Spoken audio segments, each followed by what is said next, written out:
अस्सलामुअलैकुम दोस्तों, आप तमाम नाजरीन का हमारे चैनल इस्लामिक टेल्स स्टूडियो में इस्तकबाल है। उम्मीद है कि आप सब खैर व आफ़ियत से होंगे। मोहतरम नाजरीन, तुम्हारा मकाम वही है जहां अल्लाह ने तुम्हें मसरूफ़ रखा है। किसी बुज़ुर्ग ने क्या ही फरमाया, अगर तुम ये जानना चाहते हो कि अल्लाह के नज़दीक तुम्हारा मकाम क्या है तो देखो वो तुम्हें किस काम में मशगूल रखता है। अगर वो तुम्हें अपने ज़िक्र में मशगूल रखे तो जान लो कि वो तुम्हें याद रखना चाहता है। अगर तुम्हें कुरान में मसरूफ़ करे तो समझ लो कि वो तुमसे हम कलाम होना चाहता है। अगर तुम्हें नेक आमाल में मसरूफ़ करे तो जान लो कि वो तुम्हें अपने करीब करना चाहता है। अगर दुनियावी मामलात में उलझाए तो ये समझो कि वो तुम्हें दूर कर रहा है। अगर तुम्हें लोगों के मामलात में मसरूफ़ रखे तो ये जान लो कि वो तुम्हें बेवक़ात करना चाहता है।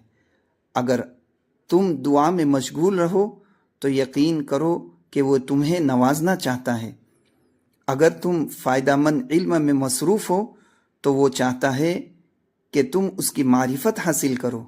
अगर तुम्हें जिहाद फ़ी सबीलिल्लाह में लगाए तो वो तुम्हें अपने लिए चुनना चाहता है। अगर खिदमत खल्क और भलाई के कामों में मशगूल करे तो जान लो कि वो तुम्हें अपनी मोहब्बत वाले कामों में लगा रहा है।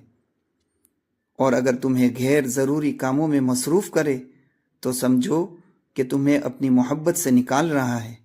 अगर तुम्हें दीन में तहरीफ या ऐसे कामों में मशगूल रखे जो उसकी नाफरमानी के हो तो जान लो कि वो तुम्हें अपनी मोहब्बत से महरूम कर रहा है। और अगर तुम्हें अपने बंदों को तकलीफ़ और अजियत पहुँचाने में मसरूफ़ रहने दे तो जान लो कि तुम्हें खैर से महरूम किया जा रहा है।